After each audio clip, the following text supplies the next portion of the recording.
नमस्ते everyone, this is Divyansh और हम हैं अपने चैनल मैथ्स वाली वाइंस में। तो आज का वीडियो बड़ा ही छोटा वन शॉट वीडियो होने वाला है। इस वीडियो में हम पढ़ने वाले हैं हाइट एंड डिस्टेंसेस। बड़े ही सिंपल तरीके से पढ़ेंगे। वीडियो को एंड तक देखना क्योंकि इसके थ्योरी बहुत कम है, पर क्या है, हम इसमें 3 क्वेश्चंस ऐसे लगाने वाले हैं जिनसे हमारा बिल्कुल ये चैप्टर क्लियर हो जाएगा। अब सबसे पहली चीज़ समझ लो कि लाइन ऑफ साइट क्या होती है। लाइन ऑफ साइट ये चैप्टर देखो एसएससी के सिलेबस में भी है, नेशनल डिफेंस एकेडमी के एग्ज़ाम वाले सिलेबस में भी है। तो इस चैप्टर को थोड़ा पढ़ना। इसकी वेटेज ज़्यादा नहीं है, सिर्फ 1 या 2 क्वेश्चन आता है, पर इतना आसान चैप्टर है कि उन 1-2 क्वेश्चंस को क्यों छोड़ा जाए। तो चलो स्टार्ट करते हैं। सबसे पहले देख लेते हैं लाइन ऑफ साइट क्या होता है। लाइन ऑफ साइट, क्या किसी को कोई आइडिया है क्या होता है लाइन ऑफ साइट? अगर है तो मुझे बताओ कमेंट करके। अब देखो, मैं ये कह रहा हूँ ये हॉरिजॉन्टल है, ये क्या है, ये ग्राउंड है, ये है ग्राउंड, और ये कोई एक बिल्डिंग है, ठीक है। ये हमारे पास बिल्डिंग है, यहाँ पर कुछ ऑब्जेक्ट रखा हुआ है, समझ गए। यहाँ पर क्या रखा हुआ है, ऑब्जेक्ट रखा हुआ है। और यहाँ पर कौन है, यहाँ पर हमारा बॉय खड़ा हुआ है। उसने क्या किया, उसने देखा अपने ऑब्जेक्ट की तरफ। क्या किया उसने, अपने ऑब्जेक्ट की तरफ देखा। तो वो लाइन जो ऑब्जर्वर की आई से लेके ऑब्जेक्ट तक होती है, इसी लाइन को क्या बोलते हैं, लाइन ऑफ साइट बोलते हैं। समझ गए क्या होती है लाइन ऑफ साइट। अब जो दूसरी चीज़ इसमें होती है वो होता है एंगल ऑफ एलिवेशन। क्या होता है देख लेते हैं, बड़ा समझ लेंगे आसानी से। एंगल ऑफ एलिवेशन समझो ज़रा, मैं फिर से कह रहा हूँ, ये ग्राउंड है, ये हमारी बिल्डिंग है, या इसको ऐसे समझ सकते हो, ये हमारा क्या है, ग्राउंड है। यहाँ से इस हॉरिजॉन्टल से जो ऊपर की तरफ एंगल बनता है, क्या है ये, इस हॉरिजॉन्टल प्लेन से ऊपर की तरफ जो एंगल बनता है, यही थीटा क्या होता है, एंगल ऑफ एलिवेशन। समझ गए इतनी बात। अब दूसरी चीज़ जो होती है वो होती है एंगल ऑफ डेविएशन या फिर डिप्रेशन। एंगल ऑफ डिप्रेशन, इसको समझ लो क्या होता है, यही प्लेन है। अब इसमें हॉरिजॉन्टल से जो एंगल नीचे बनता है वही थीटा क्या होता है, एंगल ऑफ डिप्रेशन। समझ गए। यही 3 चीज़ें हमें जान लेनी क्या थी, बहुत ज़रूरी थी। अब एक चीज़ और समझ लो, एक की पॉइंट है, उसको लिख लो। क्या है देख लेते हैं, चलो इस की पॉइंट को लिख लो कहीं पर भी। क्या कि angle of elevation and angle of depression are acute angles. समझ गए क्या है ये, एक्यूट एंगल है। मतलब क्या है, 90 डिग्री से हमेशा क्या होंगे, छोटे होंगे। अब हम इस चैप्टर में, पूरे चैप्टर में क्या पढ़ने वाले हैं, इन्हीं 3 चीज़ों को पढ़ने वाले हैं। अब एक चीज़ समझ लो कि इस चैप्टर में हम जितना भी पढ़ने वाले हैं वो इस राइट एंगल ट्रायंगल को स्टडी करेंगे। इस राइट एंगल ट्रायंगल की फॉर्म में ही हमें क्या मिलने वाली है, सारी चीज़ें मिलने वाली हैं। तो कुछ ट्रिग्नोमेट्रीज प्रॉपर्टीज़ होती हैं। ये क्या होती है, परपेंडिकुलर, ये होती है बेस, और ये होता है क्या, हाइपोटेनियस। समझ गए इतनी बात।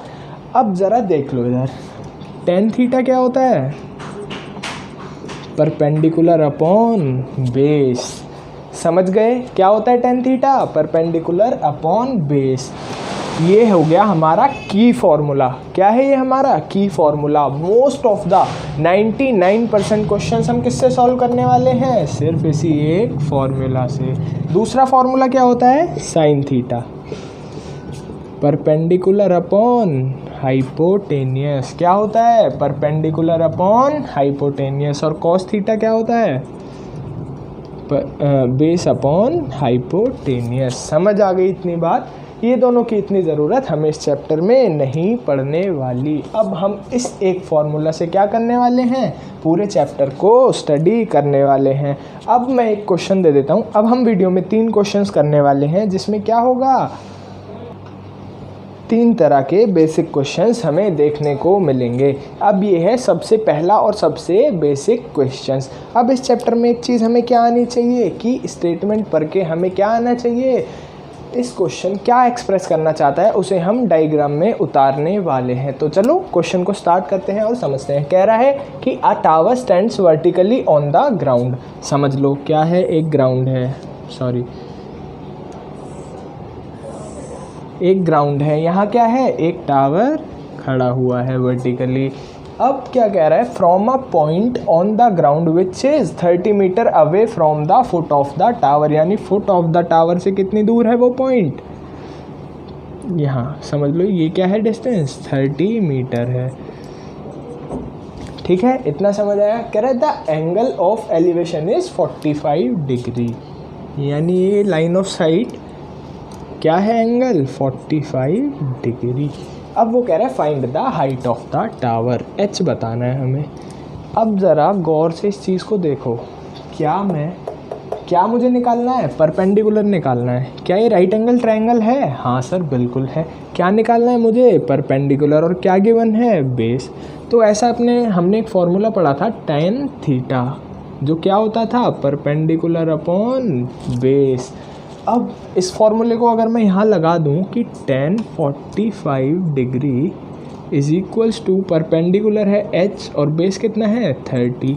अब हमें tan 45 की वैल्यू क्या होनी चाहिए, पता होनी चाहिए। मैं इनवर्स ट्रिग्नोमेट्री की एक वीडियो बनाई है जिसके स्टार्टिंग में मैंने इनकी वैल्यूज़ को निकालना सिखाया है बड़े सिंपल तरीके से, तो जाकर उस वीडियो को देखो, और अगर आपको आती है तो बहुत अच्छी बात है। तो tan 45 कितना होता है, 1h/30। तो h कितनी आ गई मेरे पास, इधर चला गया मल्टीप्लाई होने, तो क्या आ गई, 30 मीटर। ये तो था सबसे पहले और सबसे बेसिक तरह का क्वेश्चन। तो हमने क्या किया, सबसे पहले देखो स्टेप बाय स्टेप हमने काम किया। क्या किया, सबसे पहले जो भी डाटा हमें गिवन था उसकी हेल्प करके हमने क्या बनाया, एक फिगर बनाया, जिससे हमें पता चला कि हमें क्या निकालना है। अब उस डाटा को यूज़ करके हमने क्या किया, यही सिंपल सा एक फॉर्मूला पुट किया और क्या निकाल ली, हाइट की वैल्यू निकाल ली। अब देख लेते हैं दूसरे तरह का क्वेश्चन, जिसका लेवल थोड़ा क्या है, एवरेज लेवल का क्वेश्चन है। जो हमने पिछला क्वेश्चन किया था वो कैसा था, थोड़ा बेसिक था। ये क्या है, थोड़ा एवरेज है। और जो तीसरा क्वेश्चन हम करेंगे वो कैसा होगा, डिफ़िकल्ट टाइप का क्वेश्चन होगा। तो चलो, जो मैंने बताया था सबसे पहले वही स्टेप्स को हम फॉलो करते हैं। क्या करते हैं कि हम क्या करेंगे, इस नॉलेज को यूज़ करके क्या करेंगे, फिगर में उतार लेंगे। तो चलो देखते हैं क्या कह रहा है वो। कह रहा है the angle of elevation of top of a tower from a point on the ground is कितना, 45 डिग्री। इसका मतलब क्या है, हमारे पास एक टावर है और क्या है, ग्राउंड से कुछ डिस्टेंस पे ये एंगल ऑफ एलिवेशन कितना है, 45 डिग्री। अब वो क्या कह रहा है कि moving 21 metre towards the base of the tower. यहाँ से हम कितना चले, 21 मीटर चले, 21 मीटर चले, तो एंगल ऑफ एलिवेशन चेंज होके कितना हो गया, यहाँ से हो गया वो हमारा 60 डिग्री। इतना समझ आया। अब कह रहा है find the height of the tower. क्या करना है हमें, ये हाइट ऑफ द टावर निकालनी है। तो क्या मैं यहाँ से इस डिस्टेंस को x मान लूँ। अब इस ट्रायंगल को सबसे पहले हम क्या करेंगे, नेमिंग कर लेते हैं। चलो, ये है A, ये है B, ये है C, और ये कौन सा पॉइंट है, ये है D। अब ज़रा ध्यान से देखो, ये है सॉल्यूशन। इन ट्रायंगल, सबसे पहले छोटे वाले ट्रायंगल में देखते हैं B, C और D में देखते हैं। क्या मैं इस वाले ट्रायंगल में tan थीटा वाला फॉर्मूला अप्लाई करूं, tan theta is equals to क्या होता है, perpendicular upon base, perpendicular upon base. तो जब मैंने अप्लाई किया tan 60 कितना आया मेरे पास, हाइट अपॉन x आया। क्या मैं यहाँ से x की वैल्यू निकाल लूँ, हाँ सर बिल्कुल निकाल लो। क्या होती है, tan 60 कितना होता है, बताओ जल्दी से, क्या √3 होता है, हाँ बिल्कुल होता है। तो x कितना आया मेरे पास, h/√3। समझ आ गई इतनी बात। ये कितना आया, x आ गया हमारे पास h/√3। थोड़ा क्लियर लिख देता हूँ, x आ गया h/√3। क्या इतना समझ आया? यहाँ तक कोई डाउट नहीं? तो चलो आगे बढ़ते हैं। अब ट्रायंगल नंबर सेकंड में देखो, ए बी और सी में यहाँ भी मैंने वही अप्लाई किया 10। अब बार बार फॉर्मूला लिखने की मुझे लगता है ज़रूरत नहीं है, आपको समझ आ चुका होगा। तो 1045 क्या आया मेरे पास, h/, ये कितना है पूरा, अगर ये 21 है और ये x है तो क्या ये पूरा 21 + x हुआ? हाँ सर बिल्कुल हुआ। तो 21 + x। अब 1045 कितना होता है, क्या 1 होता है? हाँ बिल्कुल होता है। तो यहाँ से h क्या आया मेरे पास, 21 + x। यहाँ तक कोई डाउट?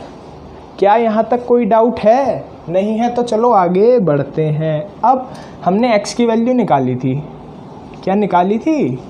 इस x की वैल्यू को हम क्या कर देंगे, यहाँ पर पुट कर देंगे। तो h = 21 + h/√3।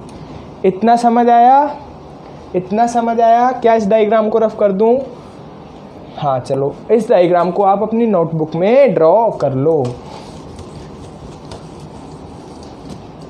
अब इस क्वेश्चन को आगे क्या करते हैं, कंटिन्यू। तो h कितना आया था, 21 + h/√3। अब मुझे क्या निकालना है, h निकालना है। तो ये h जो वेरिएबल वाली टर्म्स हैं इनको एक साइड कर लेते हैं। क्या है मेरे पास, 21 = h - h/√3। इतना समझ आया? अब सिर्फ क्या है, कैलकुलेशन का गेम है। तो √3h एलसीएम लेकर मैंने क्या किया, सॉल्व कर लिया। इतना आया समझ? ये था 21 के बराबर। तो 21 √3, ये √3 चला गया इधर। इस √3 - h को मैंने कैसे सॉल्व किया, h कॉमन ले लिया तो क्या बचा, √3 - 1। इतना समझ आ गया? इतना समझ आ गया? सिंपल सिर्फ कैलकुलेशन है यहाँ पर। तो अब क्या आया था मेरे पास, h √3 - 1। इतना समझ आया? तो h कितना आया मेरे पास, 21 √3/√3 - 1। ये था हमारा एवरेज टाइप का क्वेश्चन। इतना समझ आया? अब इस वीडियो में मैं आपको क्या एक और चीज़ सिखाने वाला हूँ, मैं आपको सिखाने वाला हूँ इम्परफेक्ट रूट को कैसे सॉल्व करते हैं। सॉल्यूशन को ज़रूर उतार लेना, इससे क्या होगा, कॉन्सेप्ट दिमाग में बना रहेगा। अब बार बार मैं कॉन्सेप्ट क्यों करता हूँ आपके सामने, क्यों? क्या एग्ज़ाम में क्वेश्चन सेम आने वाला है? नहीं, पर क्या सेम आने वाला है, कंसेप्ट। अब सीख लेते हैं इम्परफेक्ट रूट को खोलना। सपोज़ करो मेरे पास है रूट में 3। अब मैं इसकी वैल्यू, भाई √4 की तो हमें पता होती है 2, जो परफेक्ट स्क्वायर है। जैसे 25 का रूट कितना होता है, 5 होता है। 4 का कितना होता है, 2 होता है। 9 का कितना होता है, 3 होता है। पर जब बात आ जाती है इम्परफेक्ट स्क्वायर की, जैसे 3, 7 और क्या है इम्परफेक्ट, 8, तो उनको कैसे सॉल्व कर सकते हैं? सबसे पहले इसे तोड़ लो। कैसे तोड़ोगे, x + y की टर्म्स में तोड़ो। और x क्या होना चाहिए, x + y या x - y की टर्म्स में तोड़ो। और x क्या होना चाहिए, क्या होना चाहिए, एक परफेक्ट स्क्वायर होना चाहिए। तो क्या मैं इसको ऐसे लिख सकता हूँ, 4 - 1? हाँ बिल्कुल लिख सकता हूँ। अब ये किस में आ गया, इस फॉर्म में आ गया क्या? अब इसको क्या करो, √x प्लस है, तो अगर आपने ऑपरेशन में प्लस यूज़ किया तो प्लस, और माइनस यूज़ किया है तो minus, plus minus y/2 √x। ये होता है इम्परफेक्ट स्क्वायर को खोलने का तरीका। रूट में a, उसको मैंने क्या किया, पहले x और y की टर्म्स में तोड़ा, जहाँ x क्या था, एक परफेक्ट स्क्वायर था। और फिर मैंने क्या किया, इस परफेक्ट स्क्वायर को, मतलब इस फॉर्मूले को यूज़ करके मैंने क्या किया, इम्परफेक्ट स्क्वायर को सॉल्व कर डाला। तो यही चीज़ मैं यहाँ पर लगाने वाला हूँ। क्या आया मेरे पास, √x मतलब 2 - 1 बाय कितना, 2 × 2 × √4 करना था ना √x। क्या आया मेरे पास 2 - 1/4 यानी 8 - 1/4 यानी 7/4। इस तरह क्या कर लिया हमने, इम्परफेक्ट स्क्वायर का भी सॉल्यूशन हमने क्या किया, सीख लिया। तो हाइट क्या आई थी हमारे पास, देखो दो टर्म्स में आंसर गिवन हो सकता है, आपको ऐसे भी आंसर गिवन हो सकता है कि जैसे हाइट आई थी 21√3/√3 - 1, ऐसे भी आंसर गिवन हो सकता है और सॉल्व करके भी आंसर गिवन हो सकता है। तो अगर गिवन होता सॉल्व करके तो कैसे सॉल्व करके देख लेते, 21 इम्परफेक्ट रूट खोल लिया। कितनी देर लगी हमें इसको प्रैक्टिस करने में, इसको आप घर पे भी प्रैक्टिस कर सकते हो। कैसे, √7 खोलो, √8 खोलो, इस तरह से आप क्या करो, इन क्वेश्चंस को खोलने की कोशिश करो। तो क्या किया हमने, 21 × 7/4/√3 कितना था, 7/4 - 1। समझ आया कैसे खुला, 21 × 7 कितना हो गया, 147/4/7 - 4/4, 4 से 4 ख़त्म, 147/3 आ गया। और आगे डिवाइड कर दोगे, और छोटा आंसर हो तो और डिवाइड कर देना और सिंप्लीफाई कर देना। ये क्या था, हमने इम्परफेक्ट स्क्वायर निकालना सीख लिया। अब हम बात करेंगे कौन से, तीसरे टाइप की, हार्ड वाले क्वेश्चन की। ये है हमारा फाइनल और लास्ट क्वेश्चन। ये चलो वही करते हैं, वही स्टेप्स को फॉलो करेंगे। हर क्वेश्चन क्या है, लगने वाला है। तो देखते हैं क्या कह रहा है। कह रहा है the angle of depression from the top of a light house of 2 ship is 45 degree and 30 degree. ये क्या है, हमारा लाइट हाउस है। एक शिप यहाँ है, एक शिप यहाँ है। वो कैसे मुझे पता चला, कह रहा the ships are 120 metre apart, find the height of lighthouse. अब मैं कह रहा हूँ एक शिप मेरी ये रही और एक शिप मेरी ये रही, ये है मेरा हॉरिजॉन्टल। अब देखो एक चीज़, एंगल ऑफ डिप्रेशन मैंने आपको बताया क्या होता है, क्या ये है एंगल ऑफ डिप्रेशन या फिर ये है।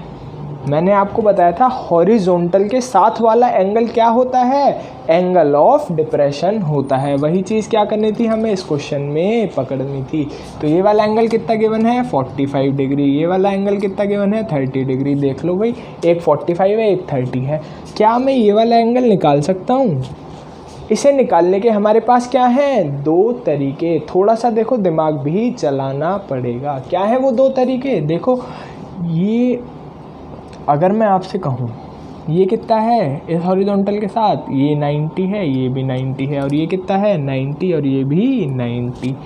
अब जब इस पूरे 90 में से 45 गए तो ये कितना हुआ, 45 हो गया। ये भी जाहिर सी बात है। अब जब ये 45 है तो एक ट्रायंगल, इनको नाम दे देते हैं, ये D है, ये A है, ये B है और ये C है। 2 तरीके से बताऊंगा, बड़ा आसानी से समझ आएगा। हमें क्या चाहिए, एक ये वाला एंगल चाहिए और एक ये वाला एंगल चाहिए। कैसे समझेंगे इसको, देखो 90 में से 45 गए तो ये 45।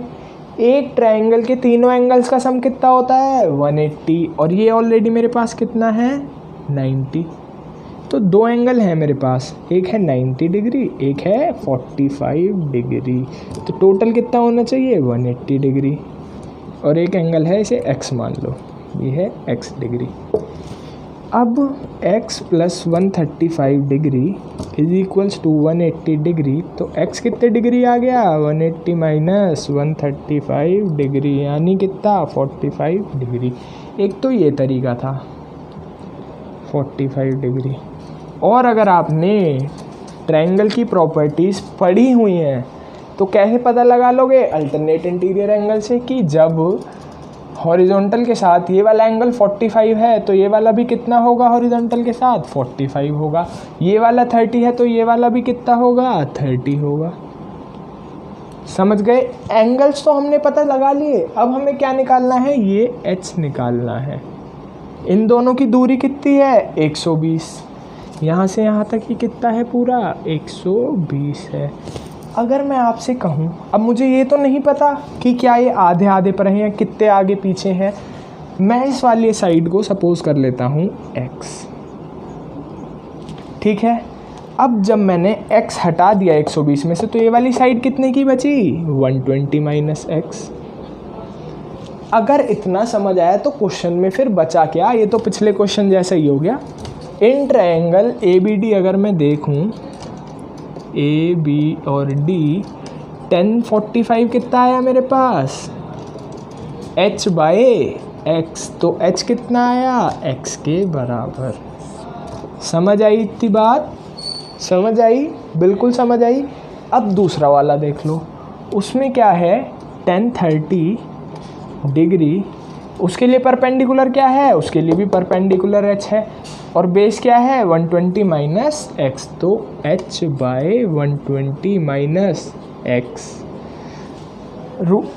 इसकी वैल्यू कितनी होती है 1030 की? क्या 1/√3 होती है? हाँ सर बिल्कुल होती है। तो 1/√3 is equals to 120 minus x, h by 120 minus x. तो h कितना आया मेरे पास? देयरफॉर h कितना आया मेरे पास? h is equals to 120 minus x by √3 आ गया। अब ज़रा देखो, क्या मैंने x की वैल्यू निकाली थी? यहाँ पर कितनी थी? h थी, तो मैंने x की वैल्यू डाल दी। क्या आया मेरे पास? 120 माइनस h बाय √3। अब क्वेश्चन यहाँ पर अभी ख़त्म नहीं हुआ, इसको इतना नोट कर लो, फिर मुझे थोड़े से स्पेस की क्या है? ज़रूरत है। इस डायग्राम को आप बना लो, इतने स्पेस में हम लोग क्या कर लेंगे? इसको कंप्लीट कर लेंगे। क्या ये डायग्राम बना लिया? रफ़ कर दूँ? ठीक है, कर दिया रफ़।